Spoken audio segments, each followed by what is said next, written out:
This channel does not promote any violent, harmful, or illegal activities. All content provided by this channel is meant for an educational purpose only. RG Kar কাণ্ডের প্রতিবাদ Bardhaman medical কলেজের junior ডাক্তারদের প্রবল বিক্ষোভ আন্দোলন করায় ক্রমাগত হুমকির মুখে পড়তে হচ্ছে অভিযোগ ভয়ের পরিবেশ তৈরি করা হয়েছে বর্ধমান মেডিকেল কলেজ চত্বরে অভিক দে এবং তার দলবলের বিরুদ্ধে সরব আন্দোলনরত জুনিয়র ডাক্তাররা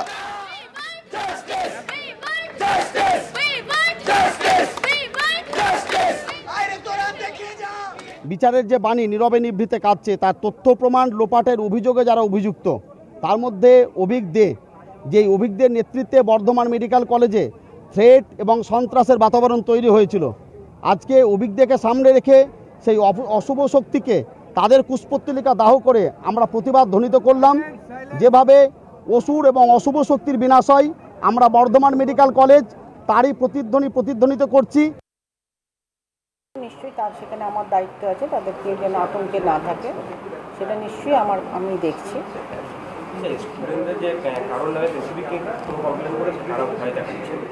না কারো স্পেসিফিক কোনো কমপ্লেন নেই যেটুকু আছে ওরা যেটুকুনি চাইছে একটা ভয়ের মানে যাতে বাতাবরণ না থাকে আমি নিশ্চয়ই সেই পার্টটা দেখব।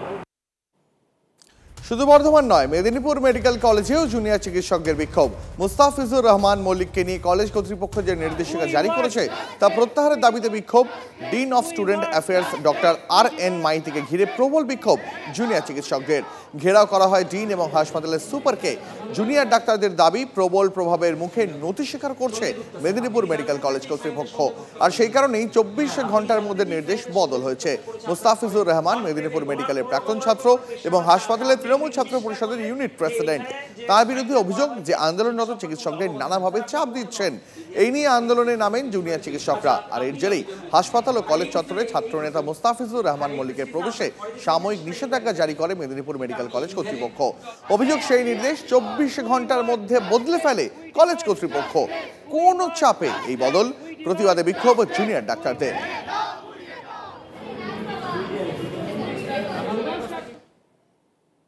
আসি পরের খবরে আরজিকর কাণ্ডের প্রতিবাদ মঞ্চকে ঘিরে উত্তেজনা ছড়ালো পাটুলিতে আজ সন্ধ্যায় বামেদের তরফে পাটুলিতে একটি পথসভার আয়োজন করা হয়েছিল সভা চলাকালীন আচমকাই স্থানীয় থানা থেকে পুলিশ এসে ভিডিও তুলতে গেলেই উত্তেজনা ছড়ায় পুলিশকে ভিডিও ডিলিট করতে বলে বিক্ষোভ শুরু হয় পুলিশ এখানে কেন এত সক্রিয় তা নিয়েও প্রশ্ন তোলেন প্রতিবাদীরা শেষ পর্যন্ত পুলিশ ভিডিও ডিলিট করলে বিক্ষোভ বন্ধ হয় আয়োজকদের অভিযোগ এভাবে ভিডিও তুলে নিয়ে গিয়ে প্রতিবাদীদের বিভিন্ন ধারায় মামলা দিচ্ছে পুলিশ।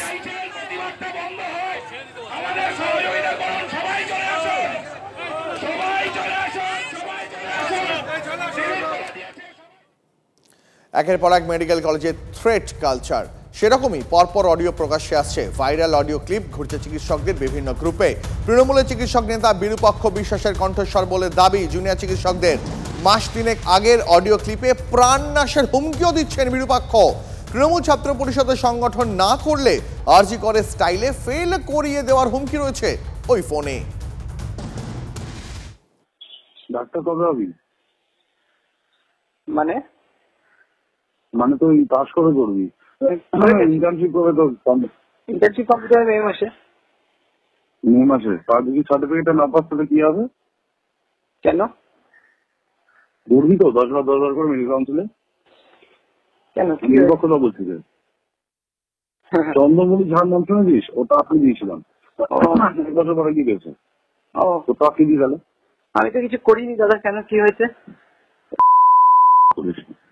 বিএসএ করিস আমার নাম বিরূপাক্ষ বিশ্বাস না শুনেছিস শুনবি সময় শুনবি যখন যেদিন ঢুকে সবাই তাড়িয়ে দেবো থেকে সেদিন শুনবি সেটা অন্য ব্যাপার তুই বিএসএ করতে চাস কি করিস না করিস আমার ভুল কোনো মাথা ব্যথা নেই ঠিক আছে কর ভালো করে যা করার কর কিন্তু কলেজের বাইরে কর 1 নম্বর দ্বিতীয়ত তুই যদি কথা না শুনবিস আমি তোকে 2 বার ফোন করবো আমি কাউকে 2 বার ফোন করি না তো আমি কে সেটা তো প্রিন্সিপালকে গিয়ে জিজ্ঞাসা করিনি কিছু প্রিন্সিপাল আছে ডিন আছে আর কে আছে তোর কলেজে জিজ্ঞাসা করে নিস তৃতীয় কথা ঠিকঠাক কথা না থাকলে তোর রেজিস্ট্রেশন আসতে দেবো কি হয়েছে এটা মাথায় রাখিস ঠিকঠাক না থাকলে তোর রেজিস্ট্রেশনটা আজকে দেবো এরকম আমার গ্যারান্টি দিস ঠিক আছে 1 বছর কোর্টে করবি চাস এসব আমি যাস না কোনটা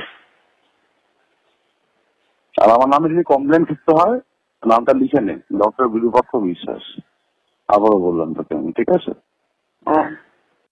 মেইন বয়েজ হস্টেলই তুলে দেবো আমি 500-600 ছেলেকে নিয়ে গিয়ে, সব এমবিবিএস পড়ে, বাইরে ছেলে ঢোকাবো না, এমনি মরে যাবি তুই, কেন করছিস এগুলো? তার কণ্ঠস্বর নয়, এআই করে কণ্ঠস্বর বানানো হয়েছে, দাবি অভিযুক্ত বিরূপাক্ষ বিশ্বাসের। এই জাতীয় জিনিস এআই ইঞ্জিনিয়ার করা ডে 1 থেকে যেটা হয়ে আসছে, 1 কণ্ঠ 2 কণ্ঠ 3 কণ্ঠ, অতএব এইগুলো নিয়ে আমার বলার কিছু নেই। যারা করছে তারা অত্যন্ত প্রভাবশালী বলে আমি এইটুকু বুঝতে পারছি। যদি এই জিনিসগুলো আমার কাছে আসে, এখনো অব্দি আমি জিনিসগুলো শুনতে পাইনি বা আসেনি আমার কাছে, যখনই আসবে সাথে সাথে আমি আইনি ব্যবস্থা নেওয়ার কথা আমি ভাববো। সেমিনার রুম আমি জানিও না সেটা কোথায়। একটা বড় সড়ো জমায়েত হয়েছিল 9 তারিখে, যেদিন ঘটনাটি ঘটে, সেদিন একদম গ্রাউন্ড ফ্লোরে বাকি সবার সাথেই ছিলাম। তাহলে বাকি সবাইকে ফোন করা হোক, প্রত্যেকটা মানুষকে ফোন করা হোক, সবাই তারা কথা বলুক যে তারা কেন সেই সময় সেখানে গিয়েছিল। ইট ওয়াজ আ সাইন অফ প্রোটেস্ট। আর এখানে কেন আমাদের সিঙ্গল আউট করা হচ্ছে, কারণ কি আমরা সরকারপন্থী বলে, যাতে সবার সবার ফোকাসটা বিচার চাওয়ার থেকে সরে গিয়ে সরকারপন্থী চিকিৎসককে টার্গেট করা হয়। নাম উঠে আসছে, তাদের অনেককেই হয়তো আগে পেয়েছি ছাত্র হিসেবে, এবং ভাবিনি তারা এরকম অমানুষ হয়ে উঠবে কোনোদিন। এখন তারা কি পরিস্থিতিতে এই পন্থা বেছে নিয়েছে সেটাও অনুধাবন করার বিষয়। মানুষ তো শুরু থেকে ক্রিমিনাল থাকে না। এই যে অভিক দে, বিরূপাক্ষ বিশ্বাস, সুশান্ত রায় এবং বাকি যারা প্রত্যেকে কোনো না কোনোভাবে হয় সরাসরি মেডিকেল কাউন্সিলের পদাধিকারী, নয়তো বিভিন্ন কমিটির সদস্য। এবং এর থেকে দুর্ভাগ্যজনক কিছু হতে পারে না যে ডাক্তারদের প্র্যাকটিসের যে এথিক্যাল দিকটা সেটা যারা দেখভাল করছে তাদের নামে খুন ধর্ষণের মতো ঘটনার প্রমাণ লোপাটের অভিযোগ জড়িত এবং ঢালাও দুর্নীতির অভিযোগ জড়িত। আমার বাবা যে চাকরি করতেন, আমি যদি আজকের দিনে ডাক্তারি পড়তাম, আমি পরিষ্কার অনুভব করছি যে আমি কিংবা আমার স্ত্রী, আমার বন্ধু বান্ধবেরা, আমরা কেউ ডাক্তারি পাশ করতে পারতাম না। আমাদের বাবাদের অত টাকাই ছিল না পুরোপুরিভাবে। এর আগে জানতাম শিক্ষাক্ষেত্রকে, এখন জানছি মেডিকেল শিক্ষাকেও। আপনারা জানেন কি না জানি না, মেডিকেল রিক্রুটমেন্ট বোর্ড বলে একটা বোর্ড আছে, সেখানে যে কি বিপুল পরিমাণে অর্থের বিনিময়ে প্রাথমিক শিক্ষক, মেডিকেলের বেসিক শিক্ষক, আমরা বেসিক টিচার বলি, সেগুলো নিয়োগ করা হয়েছে। এখন সমস্ত অনার্থ হচ্ছে, সমস্ত পরিষ্কার হয়ে আসছে। তিলোত্তমার জন্য বিচারের দাবিতে শহরের রাজপথে আরও একবার গর্জন শোনা গেল। হাজার হাজার চিকিৎসক থেকে নামজাদা স্কুলের প্রাক্তনীরাও পথে নামলেন। প্রশ্ন তুললেন, কাকে বা কাদের আড়াল করার চেষ্টা করা হচ্ছে? তিলোত্তমা হত্যাকাণ্ডের 22 দিন পার, সিবিআই তদন্তের অগ্রগতি কতটা? এখনো কেন একজনই গ্রেপ্তার? এমনই একাধিক প্রশ্ন তুলে শনিবার ফের পথে নামলেন কয়েক হাজার চিকিৎসক। এই মিছিল সিনিয়র চিকিৎসক, জুনিয়র চিকিৎসক সকলেই এখানে রয়েছেন। মূলত সিনিয়র চিকিৎসকরাই বেশি পরিমাণে রয়েছেন এবং সেখানে সরকারি বেসরকারি স্বাস্থ্যক্ষেত্রের চিকিৎসকেরা রয়েছেন।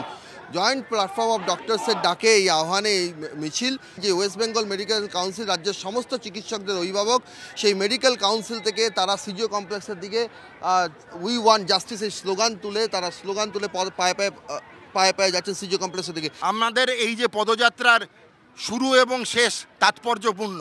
যেখান থেকে শুরু করেছি সেটা হচ্ছে দুর্নীতির আখড়া আঁতুড় ঘর, আর যেখানে গিয়ে শেষ করবো সেটা হচ্ছে বিচার চাওয়ার জন্য। আজকে পশ্চিমবঙ্গের স্বাস্থ্য দপ্তরে যে ধারাবাহিক দুর্নীতি চলছে তার মাসুল দিয়েছে আমাদের ছোট বোন। এই মাসুল, এই মৃত্যু, এই ধর্ষণের বিচারের জন্য আজকে পশ্চিমবঙ্গ, কলকাতার সকল ডাক্তার, বৃদ্ধ প্রবীণ থেকে সব থেকে যে জুনিয়র ডাক্তার, সেও কিন্তু আজকে রাস্তায় হাঁটছে। এটা খুব অবভিয়াস যে কিছু চাপা দেওয়ার চেষ্টা চলছে, সেটা কর্তৃপক্ষ কতটা করেছে, পুলিশ কতটা করছে বা বাধ্য হচ্ছে করতে, এগুলো তদন্ত যদি ঠিক করে হয় উঠে আসবে বলে আশা রাখবো। আমরা জানতে চাই না লাল নীল হলুদ জামা, আমরা একটা সিঙ্গেল পয়েন্টে জানতে চাই যে ওই যে মেয়েটি মারা গেছে, কিভাবে মারা গেল, কারা তাকে মারলো। 22 দিনে যদি একটা দেশ, একটা রাজ্য এটা সলিউশন না আনতে পারে, এটা আমাদের কাছে এতদিনের বিজ্ঞানের ছাত্র হিসেবে ইজ আ বিগ ফেলিওর। বিকেল গড়িয়ে এক সময় সন্ধে নামলো। শয়ে শয়ে মোবাইল ফোনের ফ্ল্যাশ লাইট জ্বলে উঠল প্রতিবাদীদের হাতে। সঙ্গে তীব্র হলো প্রতিবাদের কণ্ঠ। দীর্ঘ পথ পেরিয়ে সিজিও কমপ্লেক্সে এসে সিবিআই আধিকারিকদের সঙ্গে কথা বলেন চিকিৎসকদের এক প্রতিনিধি দল। বৈঠক শেষে তারা জানান, সিবিআই এর কাছ থেকে সদর্থক সাড়া পেয়েছেন। একই সঙ্গে স্বাস্থ্য ক্ষেত্রে যে সার্বিক দুর্নীতির অভিযোগ রয়েছে সেই প্রসঙ্গ একটি নামের তালিকা সিবিআইয়ের আধিকারিকদের হাতে তুলে দিয়ে এসছেন জয়েন্ট প্ল্যাটফর্ম অফ ডক্টরসের প্রতিনিধি দলের সদস্যরা। সেই নামের তালিকায় কারা? চিকিৎসকেরা বলছেন সেই নামের তালিকায় স্বাস্থ্যক্ষেত্রে দুর্নীতির সঙ্গে এবং সেই দুর্নীতির প্রভাব কিভাবে তিলোত্তমার ধর্ষণ ও খুনের ঘটনার সঙ্গে জড়িত তার তথ্য প্রমাণ হিসেবে নথি যোগে নামের তালিকা যে দেওয়া হয়েছে সেখানে বড় নামও রয়েছে। একের পর এক মিথ্যে মিথ্যে পাহাড় যে সাজিয়ে তুলছে কেন? সেটা এই কোনো বড় কাউকে বাঁচাবার জন্য? ধেড়ে থেকে নেংটি সবই আছে, ধেড়েতম থেকে নেংটিতম দীর্ঘ তালিকা দিয়ে আসা হয়েছে। সেখান থেকে কারা কাদের আশু তদন্তের প্রয়োজন সেগুলোও মার্ক করে দেওয়া হয়েছে। নামের তালিকায় যারা আছেন সেই নামের মধ্যে ছিল যে হেলথ সেক্রেটারি নিজের কি প্রসঙ্গ ছিল, কমিশনার অফ পুলিশ ছিল, আমাদের মেডিকেল কাউন্সিলের যিনি প্রেসিডেন্ট ছিলেন, মেডিকেল কাউন্সিলের ভাইস প্রেসিডেন্ট, মেডিকেল কাউন্সিলের member, medical penal and ethical কমিটির মেম্বার। এরা সারাদিন ওখানে কেন উপস্থিত ছিলেন তার যুক্তিগ্রাহ্য কারণ আমরা আগেও বুঝতে পারিনি, এখনও বুঝতে পারছি না। এই সব নামগুলি আমরা বলে এসেছি। আমরা চাইছি এদের বিরুদ্ধে যথাযথ ব্যবস্থা, এদেরকে হেফাজতে নিয়ে জিজ্ঞাসাবাদ করা হোক। তিলোত্তমার জন্য সুবিচার চেয়ে শনিবার পথে নামেন উত্তর ও মধ্য কলকাতার বেশ কয়েকটি স্কুলের প্রাক্তনীরা। Hindu, Hare, Sanskrit collegiate, Scottish church, Nivedita girls, Bagbazar multipurpose সহ বেশ কয়েকটি স্কুলের প্রাক্তনীরা কলেজ স্কোয়ার থেকে শ্যামবাজার পর্যন্ত প্রতিবাদী মিছিলে পা মেলান।